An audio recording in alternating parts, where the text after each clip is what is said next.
Lisa, Lisa, tunggu. Kupelankan jalanku, lalu berbalik dan tersenyum ke Emily. Dia tergesa-gesa mengejarku. Oke, ceritakan. Berita panas apa yang kau dapat kali ini? Lisa, kau takkan percaya ini. Eden menyukaimu. Aku menaikkan alisku. Hah? Kau bercanda kan? Tidak. Dengan marah dia gelengkan kepalanya. Itu benar. Kemarin sore, sepulang sekolah aku lewat lapangan basket. Dan aku tak sengaja dengar cowok-cowok ngomongin itu. Kurasa kau mungkin salah dengar, teman.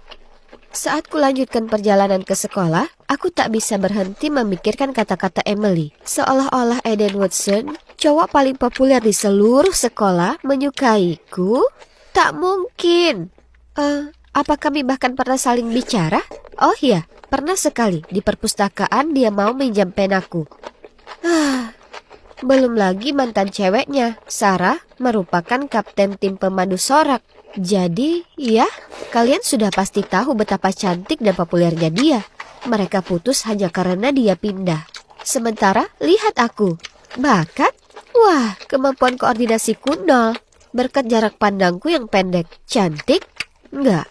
Dan kacamata super tebalku ini tak membantu dalam hal ini. Satu-satunya yang aku kuasai adalah belajar. Dan itulah kenapa aku ditugaskan jadi ketua kelas. Sekarang pikirkan cepat, seorang pemandu sorak lawan ketua kelas? Nah kan, sudah jelas. Di sepanjang hari itu, Emily tak hentinya bersikeras kalau yang dia dengar itu benar. Aku tahu maksud dia baik, tapi dia tak sadar betapa memalukannya ini bagiku. Bahkan jika dia memang mendengar Eden mengatakan itu, kemungkinan dia cuma bercanda. Emily, tolong hentikan.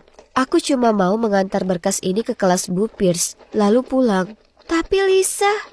Sebisanya kupasang tampang aku serius padanya. Jadi dia menghela napas kalah, mengangguk, lalu berjalan menjauh dariku. Akhirnya, damai juga. Kuletakkan berkas tes itu. Kemudian saat aku jalan kembali menelusuri lorong, kulihat Eden bersandar di lokernya sambil bicara ke seorang anak laki-laki dari tim basket. Entah mengapa, rasa penasaran menghampiriku. Jadi alih-alih berjalan melewati mereka, kudapati diriku merunduk di balik sudut dan menguping percakapan mereka. Jadi, kau tunggu apa lagi? Bicaralah dengannya. Aku mau sekali, tapi aku tak tahu caranya. Hahaha, kok bisa anak paling populer di sekolah terpesona oleh seorang cewek? Siapa yang mereka bicarakan? Mungkinkah itu aku? Tak mungkin. Lisa, tolong bangunlah dan berhenti berhalusinasi. Faktanya, cowok seperti Eden tak mungkin melirik cewek sepertimu. Keesokan paginya di sekolah, aku berjalan masuk ke kelas dan melihat para cowok termasuk Eden sedang ngobrolin skor permainan NBA kemarin malam atau apa. Hanya saja, Eden tak berhenti menatapku.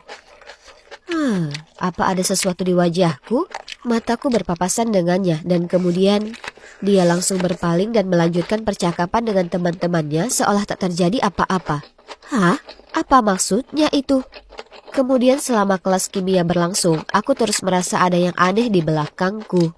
Jadi secara naluriah, aku berbalik memeriksa dan betapa terkejutnya kulihat Eden sedang menatapku. Tak sama seperti sebelumnya, segera saat pandangan kami bertemu, dia menatap ke bawah ke bukunya. Oke, itu sungguh aneh. Saat aku memikirkan perilakunya yang aneh, Emily tiba-tiba menyenggol lenganku. Lihat kan, sudah kubilang dia suka padamu. Sebaiknya kau juga bilang kau suka dia, sebelum semuanya terlambat. Enggak deh, makasih. Tapi apa maksudmu terlambat? Kudengar kalau Sarah, kau tahu kan mantannya akan kembali. Orang tuanya cerai atau semacamnya. Oke, terus kenapa?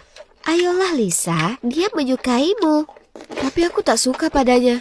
Segera setelah aku selesai bicara, kulihat Pak Guru menatap lurus ke arahku. Oh tidak, ketahuan. Beliau menyuruhku berdiri di depan semua orang dan menjawab pertanyaan. Tapi tentu saja aku tak mendengarkan. Jadi aku hanya berdiri di sana dengan mulut melongo seperti ikan mas. Lalu dengan panik melihat sekeliling berusaha mencari bantuan jawaban. Dan saat aku melihat ke arah Eden, oh hebat, dia menyeringai padaku. Ini sangat memalukan. Malam itu aku berbaring di atas ranjang dan terhanyut dalam lamunan tentang Eden. Baiklah, aku tahu aku sudah bilang ke Emily aku tak menyukainya. Hanya saja, aku masih tak percaya kalau orang sepertinya bisa naksir dengan seseorang sepertiku. Penasaran, kuhabiskan sepanjang sore itu menguntit akun sosial media Eden. Aku tak akan bohong, dia memang sangat tampan. Ada banyak fotonya nonton pertandingan basket dengan adik laki-lakinya, berekspresi konyol dengan teman-temannya, dan menghabiskan waktu dengan keluarganya di pantai. Ada juga beberapa fotonya dengan mantannya, dan kulihat mantannya berkomentar di postingannya baru-baru ini. Aku sungguh berharap aku cukup berani untuk memulai percakapan dengannya, atau sekedar bertanya apa dia masih saling berkabar dengan mantannya. Tapi itu akan terasa janggal, ya kan? Tapi, coba tebak, aku benar-benar tak percaya. Keesokan paginya, wali kelasku masuk. Dan yang di belakangnya adalah Sarah. Oh tidak, seharusnya aku dengarkan Emily perihal ini. Jadi apa ini artinya Eden akan kembali bersamanya? Seharian penuh Sarah menempel ke Eden. Jadi tak lama kemudian gosip mulai beredar di sekolah kalau pasangan impian itu kembali bersama. Tak hanya ini cukup buruk untuk dihadapi, tapi aku juga harus tahan dengan tatapan Emily yang menyeratkan. Sudah kubilang kan? Terserahlah, mereka berdua pacaran tak ada hubungannya denganku. Benar kan? Mereka bisa lakukan apa yang mereka mau dan aku hanya mau melanjutkan hidupku. Tapi, ya ampun, si Sarah ini perlu berhenti mengirim spam ke lini masa semua orang dengan semua foto lama saat dia dan Eden masih saling cinta. Belum lagi caption murahan dan lebay itu. Oke. Kurasa hatiku sedikit terluka, tapi bagaimanapun aku tahu tak seharusnya ku pedulikan mereka. Hanya saja segera jadi jelas kalau Sarah terganggu olehku. Setiap kali berpapasan denganku di koridor, dia melirikku dan mencibir. Hah? Kenapa bersikap begitu? Aku nyaris tak kenal cewek itu. Kemudian suatu kali aku sedang menuju ke kantin saat ada yang mendorongku dari belakang, membuatku jatuh tersungkur ke tanah. Kebingungan, dengan cepat kuraba kacamataku. Hah? Suara apa itu? Lalu tiba-tiba, ku dengar Emily berteriak. Lisa, kau baru saja menginjak kacamatamu. Oh, tidak. Sekarang bagaimana aku harus hidup tanpa kacamataku? Emily harus menuntunku kembali ke kelas. Dan selama sisa hari itu, aku hanya bisa mendengar pelajaran. Karena aku tak bisa melihat cukup baik untuk menulis catatan. Di akhir hari itu, aku merasa muak dan ingin pulang saja. Aku hendak minta tolong Emily mengantarku jalan pulang, supaya aku tak berakhir terlindas bus atau apa. Tapi belum sempat aku bertanya, dia berkemas secepat kilat, berpamitan lalu bergegas keluar dari sana. Hais, betapa pengertiannya bestiku tersayang ini. Hebat. Kurasa aku harus cari jalan pulang sendiri. Butuh waktu lama sekali buatku hanya untuk menuju ke gerbang sekolah dari kelas. Kemudian aku hampir menabrak seseorang. Tapi untungnya ada tangan yang menarikku. Kau tak apa? Ada suara yang tak asing. Eden? Apa itu kau? Tanyaku. Ya, aku di sini.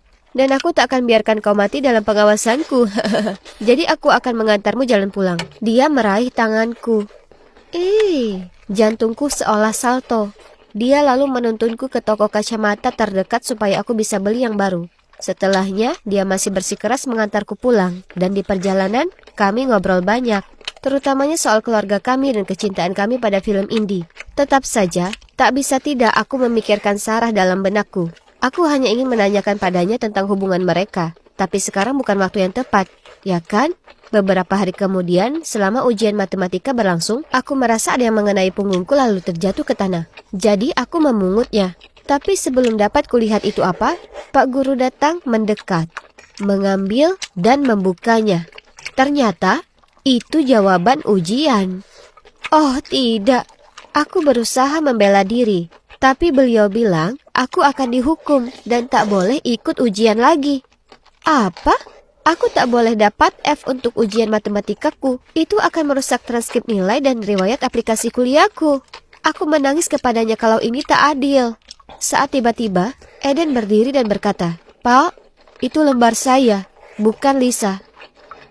Jadi, kami berdua akhirnya dikeluarkan dari ujian. Karena guru itu beranggapan karena saat ku ambil catatan itu, aku tetap saja sama bersalahnya. Aku tak mengira hari ini bisa makin buruk. Oh, aku sangat keliru. Selama jam istirahat, aku sedang menata bukuku di loker ketika Sarah mendatangiku. Hei, beraninya kamu biarkan Eden disalahkan akibat tindakanmu. Sebagai ketua kelas, kamu harusnya malu akan dirimu sendiri. Apa yang kau bicarakan? Keseharianmu yang polos itu mungkin bisa membodohi Eden, tapi kau tak bisa membodohiku. Tunggu dan lihat saja, karena aku masih punya rencana yang lebih besar untukmu. Lebih besar? Rencana lain apa yang kau punya? Hah? Apa aku melewatkan sesuatu? Maksudku, berhentilah mengacaukan semua yang terjadi antara Eden dan aku. Kalau tidak, lain kali aku tak akan diam saja. Ini soal apa? Kenapa Sarah menyalahkanku? Ya ampun, semua situasi ini tak masuk akal. Sepulang sekolah, Eden dan aku harus tinggal kelas selama 1 jam sebagai hukuman. Untungnya wali kelas kami tahu kalau tak satu pun dari kami berniat curang, karena kami berdua selalu jadi siswa teladan. Jadi, hukuman tadi hanyalah sebuah peringatan. Kemudian di perjalanan kami menuju kelas, aku bertanya padanya, aku tahu lembaran itu bukan milikmu, jadi kenapa kau menolongku? Aku tahu itu juga bukan milikmu. Kulihat Sarah melemparkannya ke arahmu. Sarah?